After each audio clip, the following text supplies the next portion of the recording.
Manchester United somehow let a 3-goal lead slip against Coventry in the final 20 minutes. Coventry also have a goal disallowed for the tightest of offsides. It's 3-3 going into extra time. Then Coventry have several more chances in extra time. Yeah. Bruno Fernandes also hits the woodwork. It goes to penalty. Casemiro misses his. And then Erik Ten Hag telepathically from the bench. So we saw it on him. It all around. Yeah. And we have a Manchester derby in the FA Cup final. Again, for the second season in a row. So we never had one before in Cup final. And then we have 2 in 2. 2 in 2 years. I mean, I know that for an hour United control this game. And rightly, I mean, they are a Premier League team, one of the biggest clubs in the world, against Coventry, who are 8th in the Championship, right? Right. So you expected them unlikely to reach the playoffs. Yeah. So you expected them to be better than them, and they were for an hour. And then, which I think sums up well this season for United and for Ten Hag, who is, as we've said, a shambles. The last half hour, or even the last hour, if you add extra time, because for most of it, Coventry were on top. It's just an embarrassment from a United point of view, because there's no leadership, neither from the pitch or from the bench, from Ten Hag or from Casemiro, from Maguire, from Bruno, from anyone, really. So when Coventry score 1 goal, you're thinking, okay, surely they can't. Surely United are not going to say, okay, let's control, let's keep the ball for a long period of time, let's not put ourselves under pressure, let's not expose ourselves. You would think that Ten Hag would say the same. And what do? It's literally open door. It's like it's like, no, I promise you. It's like it's like a kid's game. It looks like a kid's game. And United played like an under-15 team that has no knowledge of tactics, how to see out a game, how to control a game. It was just like, literally, it was incredible. I think Casemiro had one of the worst games of his career. And, you can blame him. He is supposed to be the leader out there, obviously. Forced to deputize at centre back. They have 5 I'm not going to blame Bruno, because ultimately, when you look at it after a game, the good things that come from United generally come from Bruno. Could he do more? I don't know. I don't know why. Yes, of course, everybody can do more. But let down by Rashford. Not let down by Maguire within his limits of all the Maguire limitations.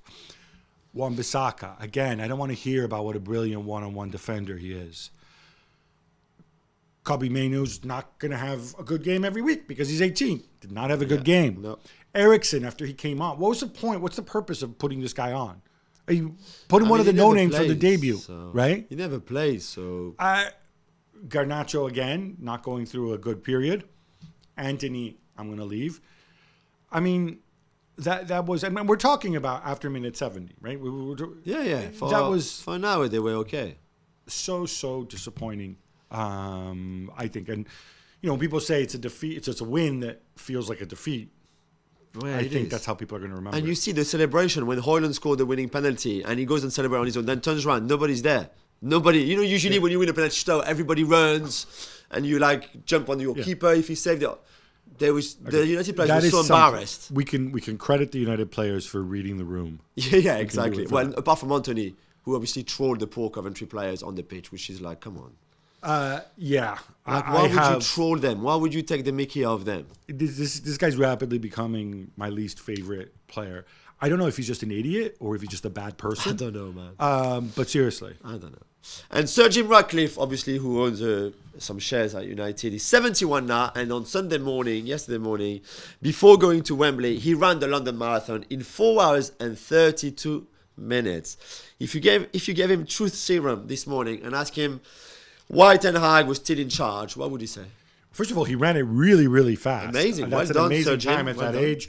I guess he was in a hurry to make sure he got to Wembley. Yeah. Well done there. What would he say? He would say that, what's the point of sacking him now? I think is the reality of what he would say. And Ten Hag would say that, I saw this quote from him. They said he was only able to play his best lineup twice in the past 18 months. I've had enough of that. It's true. Fine. Okay. But this is not a reason for you to keep your job, frankly. Yeah, and I would believe the manager search has begun. But let me remind everybody, Jim controls the football side. The Glazers control the money side. And it takes money to sack managers and to bring in new ones. United will play Manchester City in the final, Jules, just like last season. Erling Haaland was injured, but a late Bernardo Silva goal sent them past Chelsea. Yeah, one of the worst performances from City this season, maybe on par with the one Aston Villa when they lost in the league at the end of 2023. Just not good, tired, no inspiration, no Erling Haaland who was injured, Foden wide again, which, as we've said a million times, takes away a lot of his game. And they were there for the taking, and Chelsea could have got them. It's a shame for Chelsea that their chances ended went to Nico Jackson, who is not a finisher, obviously. And then in the end, you get punished because you miss your chances. It's a shame for Chelsea because they were the better team. It's just the way it is. We saw City winning ugly, which is a side. I think it shows, though, that they have another dimension to be able to get back together after the disappointment. And all that said, Grealish, should that have been a penalty? I thought so, but everybody seems to disagree with me. I don't know what they're disagreeing on. I'm with you. 100% penalty. Pep Guardiola was also furious after the game, Gabi, and said that it was unacceptable that City had to play on Saturday, just 72 hours after their game against Real Madrid that went to extra time and penalties. Yeah, and look, I think there's no viable reason I can think of why they didn't play on Sunday other than some TV contract thing between the rights holders, right? That's the only possible reason. I think so.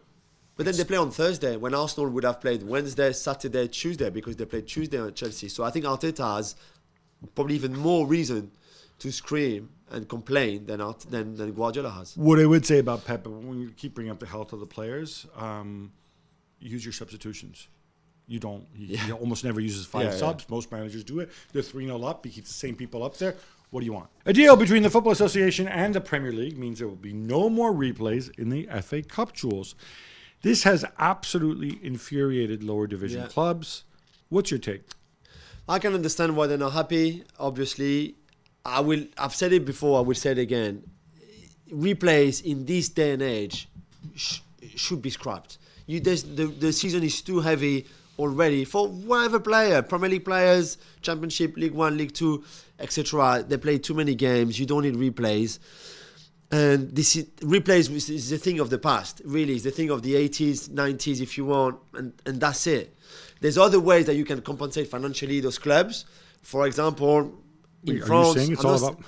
So go ahead. No, but I'm not saying that in France it's perfect. But for example, if there's at least two divisions between the two teams facing each other, you would play at the team in the lowest ranked team. Right. So at least they can keep all the money. Maybe if you play at a Premier League club, that Premier League club gives you the ticket receipt and the ticket money and all of that. There's other way for those lower league teams to still make money even if they miss out on replays.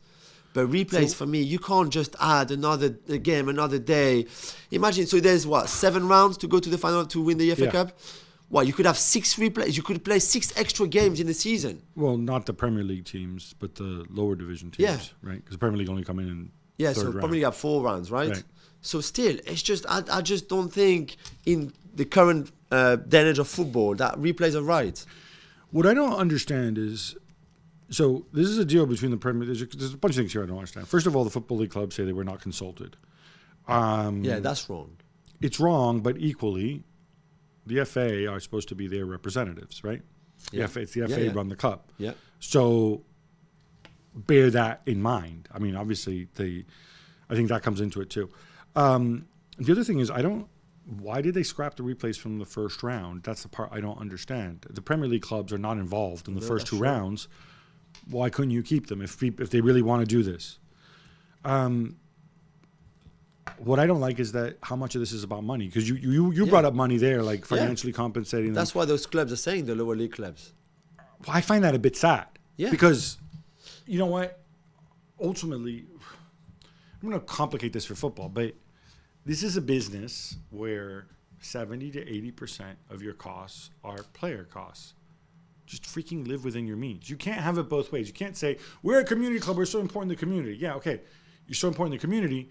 You don't need to have a left back making $3,000 a week in League Two, a reserve left back, to be important in the community. Yeah. Right? If you serve up something good, you serve up something good. The other point, and the reason they want to do this is obviously the replay. What happens is Manchester United go and play somebody from League Two. It finishes 1-1, so it goes to a replay, and then suddenly they're Old Trafford, and then they get all this money in, which they say they can spend to invest in the club. And some of your financial solutions might address that.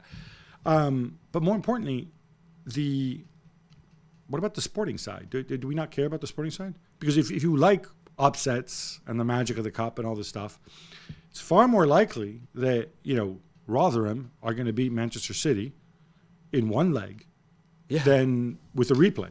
Yeah. Far more likely. Definitely. So we should see more upsets. I don't know. I kind of feel, with all the love and respect for the Football League, part of it is also, if you look at especially clubs in the Championship, how much money they're losing.